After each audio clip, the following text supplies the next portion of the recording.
Por que João Fonseca ainda não consegue ter um bom desempenho contra tenistas do top 10?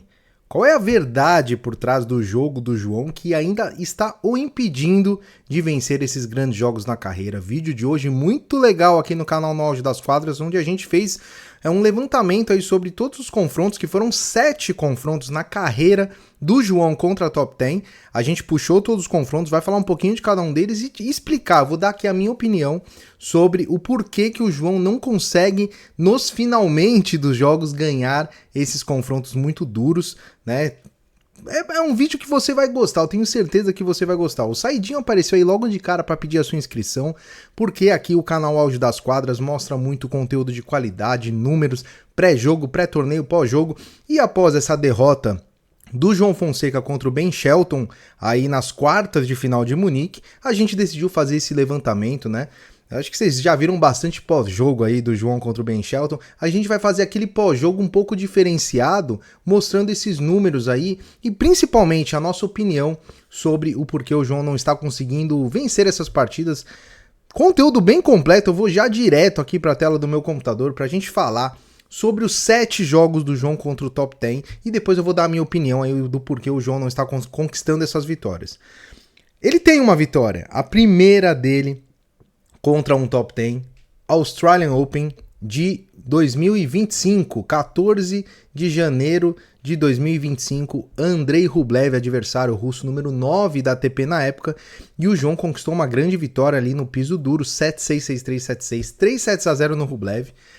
Primeiro set fenomenal do João, teve nenhum breakpoint, aliás, teve um breakpoint contra, salvou, o Rublev não teve nenhum breakpoint no tie-break, o João fez 7-1, fez um grande tie-break.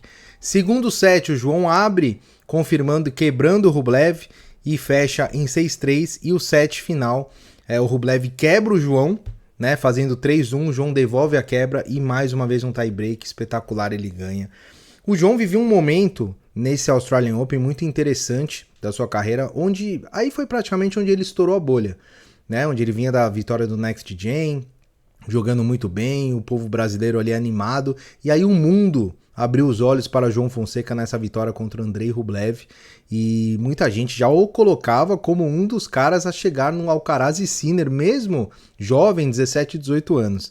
E muita coisa mudou de lá para cá, né? O João passou por algumas questões físicas, né? Passou por uma evolução técnica, física e até tática também na carreira, mas a partir daí ele não conseguiu mais conquistar vitórias contra esses caras, né? Depois do Rublev ele pega o Jack Draper em Roland Garros, ele já havia perdido pro Draper em torneio Masters 1000 na quadradura, tomando até um pneu 6-4, 6-0, e depois ele toma aí uma lavada do Draper, né? 3-7-0, 6-2, 6-4, 6-2. Foi um jogo onde o Draper anulou todas as armas do João, né? Soube jogar com muita inteligência, com uma técnica incrível. O Draper, que era o atual 5 na época, né? Era o 5 do ranking e conquistou essa vitória no Grand Slam de Paris no Saibro. Então o João, primeira derrota dele contra o Top 10 foi essa derrota no Saibro. Após isso, o João tem uma boa temporada de grama, né? Esse jogo contra o Draper, eu vou até pegar a data dele, no Rublev foi em janeiro, o Draper foi em maio, 31 de maio.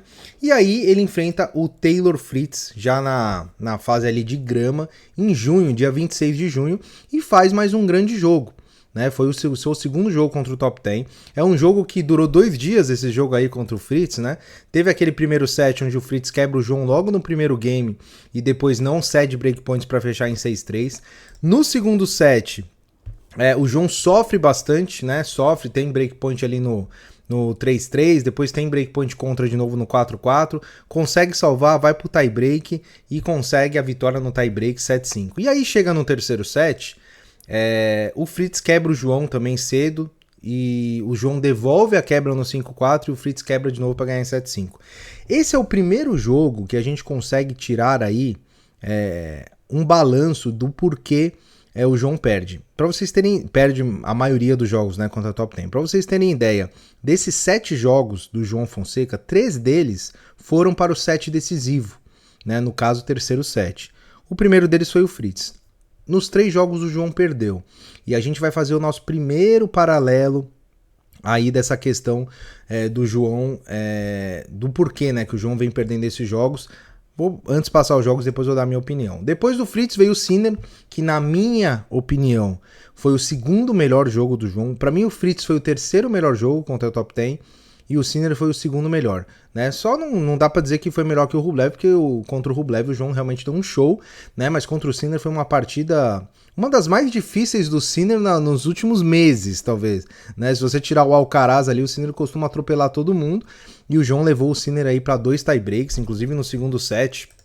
O João tava quebra atrás, o Sinner sacou pro jogo, né, em 5-4, o João acabou quebrando o Sinner ali, e no tie-break perdeu, né, no tie-break do segundo set, só que no primeiro, no tie-break do segundo set acabou sendo 7-4, mas no primeiro set o João teve 3 set points, então foi um jogo espetacular, também em quadradura, uma grande partida do João, é aquela partida inclusive que a gente colocou, acho que a luzinha verde, se eu não me engano, aqui no pós-jogo, porque não merecia nem luz vermelha pelo tanto que o João jogou. Mas, queira ou não, foi aí mais uma derrota. Depois do Sinner ele pega o Alcaraz. Pra mim, a partida onde ele foi mais dominado, fora o Draper, né? O Draper foi aquele mais dominado. Depois o Alcaraz com duplo 6-4, mas o Alcaraz quebrando ele cedo nos 2 sets e depois somente administrando a vitória. Então, número 1 da ATP, né? Mostrou que realmente está num nível ainda muito acima do João. Mais uma partida em piso duro, Miami Masters. E agora, recentemente, né?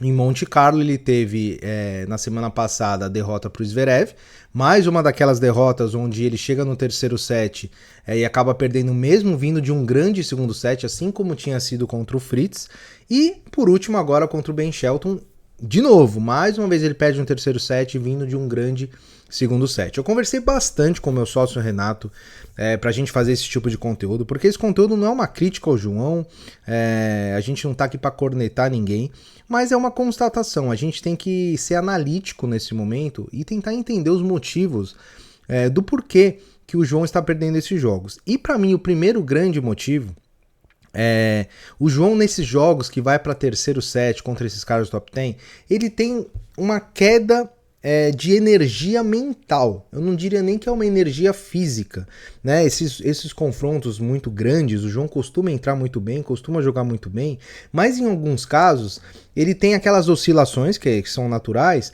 mas ele tem uma queda de energia mesmo no sentido de até de foco nesses jogos, né? Um grande exemplo que eu gosto de dar é esse jogo contra o Zverev. Ele finaliza o segundo set ali de forma espetacular, né, jogando muito no tie-break. Eu acho que ele até deu um show nesse tie-break aí contra o Zverev. Vou até pegar o placar que foi nesse tie-break. Mas ele tá assim, tava com a confiança lá em cima, né?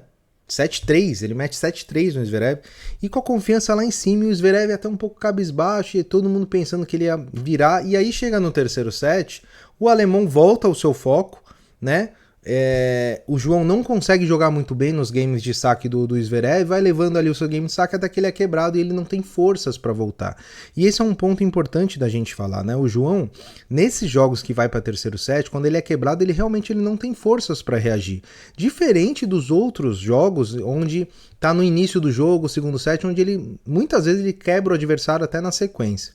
O que eu entendo, tá? Eu acho que é óbvio, faz parte de um processo, o João ainda é muito jovem, ele ainda precisa de mais jogos como esses jogos grandes, que são decididos no detalhe, ele precisa de mais disso.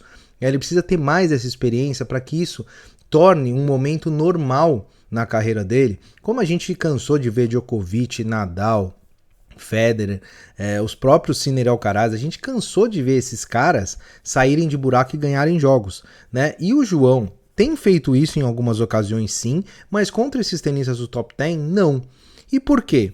Entendo que além dessa questão também de maturidade, de idade, de experiência, tem uma questão mental sim. Esses caras de top 10, eles estão muito acostumados a ganhar esses jogos meio que na marra, assim, né? Chegar ali na decisão e ganhar. E o João ainda precisa de uma maturidade nesse ponto, né? Eu vejo sim uma queda física, em alguns casos, como foi contra o próprio Zverev, mas contra o Shelton, por exemplo, não teve nada físico, porque foi um jogo rápido nos 2 primeiros sets, era uma condição boa, né? Não era calor, aquele calor e tal, um saibro rápido, mas o Shelton simplesmente foi lá e fez o serviço, né? E o João não conseguiu bater de frente. Então tem um pouco daquela coisa, né? Eu tava conversando com o Renato sobre isso também. O Renato é um grande tenista, amador, mas ele é um grande tenista.